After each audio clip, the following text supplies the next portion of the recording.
The MLS Cup Playoffs are down to the final 4 teams now, and today I'm looking at the best bets to make for the first conference final taking place between Cincinnati and Columbus in the East on Saturday in this Hell Is Real rivalry. Now, while you're listening, please hit that like button if you're liking this MLS content. And now, let's break down this first game. So it's Cincinnati and Columbus in the East. This is the first place team, the Supporters Shield winner, Cincinnati, with 69 points. They're hosting the third place team in the East, Columbus, with 57 points. Cincinnati was 13-2-2 at home. They scored 33. They allowed 13 in the regular season, and they'll be at home here hosting this game. Columbus, they were just 4-5-8 on the road. They scored, though, 26, and they allowed 32 on their travels. Now, if we look at how they got here in the playoffs, Cincinnati played the Red Bulls in round 1, and they won 3-0 at home. Then they drew 1-1 in New York, going on to win in PKs. In the conference semifinals, they beat Philadelphia 1-0 at home. Now, that game did look to be heading into extra time, though. It was a very close game before Mosquera scored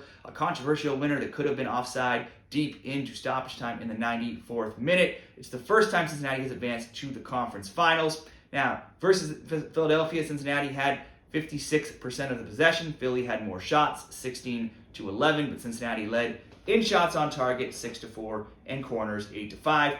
For Columbus, their opponents here in the playoffs, they beat Atlanta 2-0 at home in round 1. They then lost 4-2 in Atlanta in game 2, and then they came back home in game 3 and won 4-2 again, back home in Columbus. In the conference semifinals, they went into Orlando and they came away with a 2-0 win. Now, that game did go into extra time. It was also a close game. It was 0-0 after regulation. Then Christian Ramirez subbed in extra time and scored on the first touch of the first half of extra time in the 93rd minute. And then Cucho Hernandez scored basically into an empty net it was into an empty net, kicking from around the middle of the field with the goalie out of the net. And he for the second goal to make that game 2-0. He had 11 shots in that game. Now, 11 of Columbus's 20 shots, he had 11 of those 20 shots compared to just 13 for Orlando in that game. They led in shots on target, 7-3, corners 7-6, and possession 57% as well. Now, let's look at this game on Saturday and look at the odds for this game. Cincinnati, being at home, being the Supporters Shield winners,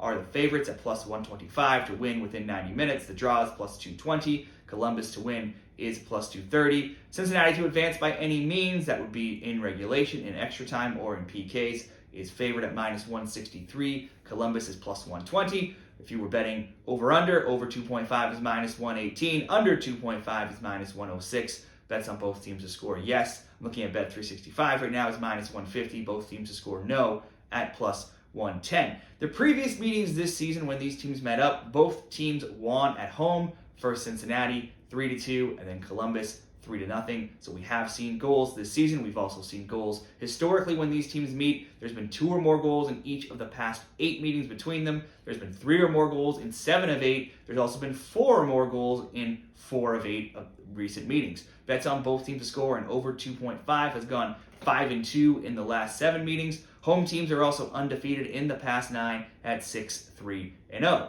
Looking at some stats for Columbus, Columbus has only 1 loss in their past 10 games now. Bets on both teams to score in their games is 9-3 in the past 12. There had been at least 2 goals in each of their past 27 games. That was prior to last game against Orlando, which ended 0-0 until extra time. So that streak did come to an end. Columbus, they were the highest scoring team in MLS this year with 67 goals. They were first in XG, second in shots, fourth in shots on target, first in final third touches, and first in penalty area touches. In all competitions in 2023, they've scored in 40 of 44 games. They do often concede, though, conceding in 33 of 44.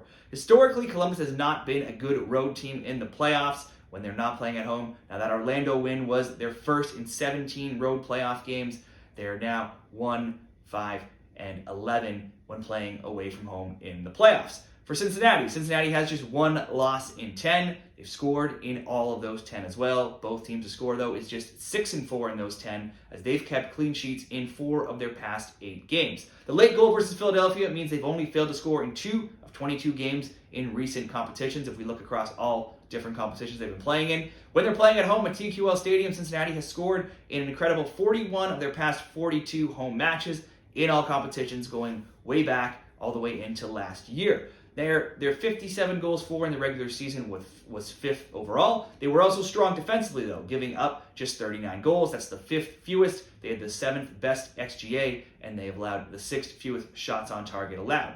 With teams scoring plenty of goals, let's look at the goal scoring odds for this game for both teams. The stars for both teams, unsurprisingly, leading the odds boards right now. Cucho, Hernandez for Columbus and Acosta for Cincinnati are both the favorites at plus 150. Cucho, he had 16 goals and 11 assists in the regular season. He has another 4 goals and 1 assist in the playoffs. Acosta is the league MVP. He was second in scoring in the regular season with 17 goals to go with 13 assists. He has 1 goal and 2 assists in the playoffs. Then it's a string of Cincinnati players with Bupenza, who had 6 regular season goals, Vasquez, who had 8, Santos, who had 4, and Barriel, who had 7. Coming in next among the favorites to get on the score sheet, they all show up before the next Columbus player, who is Christian Ramirez. He had 9 goals this season, and Russell Rowe, who had 4.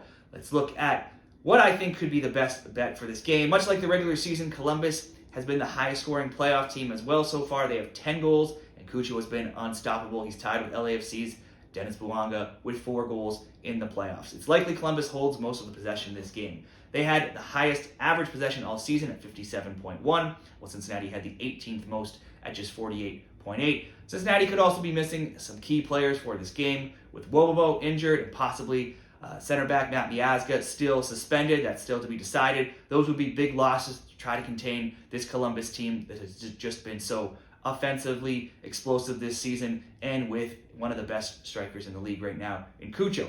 But all that attacking from Columbus often does leave them exposed at the back, as those 46 goals allowed that they gave up in the regular season, those were the 6th most amongst the 18 playoff teams this year. And Cincinnati at home, they've proved lethal. They have plenty of attacking options to score. As we've already talked about, they score in almost every home game as well. And we did see, though, 4 unders in the conference semifinals for a total of 3 goals in regulation amongst those last 4 games. So we're down to the final 4 now. These games could also be tight as well. That's just my advice against betting for too many wide open games, since we just barely saw any goals in the last round. But it's still, I just think, very hard to back against goals coming from both teams in this game. It's hard not to back the Supporters' Shield winners to advance at home as well. They've been playing well at home all season. They've been the best team basically all season long. So I think it would be the best bet to just bet both teams to score in this game, and perhaps we see extra time or penalties, and we don't have to worry about who advances here. I found minus 150 at Bet365. I found minus 140 for both teams to score at Caesars. I think that would be a good bet in this game. If you made me pick who's going to advance, I think I gotta have to back the home team in this rivalry. Home teams do generally win when these teams meet up, so you could go Cincinnati to advance by any means. So that would be my pick for this MLS Eastern Conference Final. Be sure to drop me what your best bet is in the comments, and good luck in the MLS this weekend.